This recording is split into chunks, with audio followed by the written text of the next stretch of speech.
कथी बिना बाबा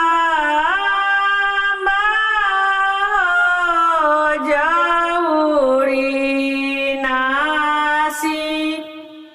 झेला कथी बिना होम हो ना हो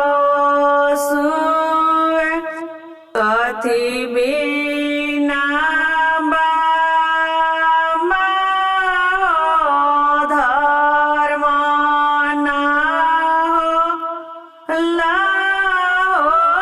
कथी बिना साए राया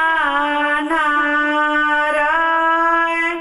कथी बिना बाबा हो धर्म ना हो लाहो कथी बिना साए राया नाराय दूध में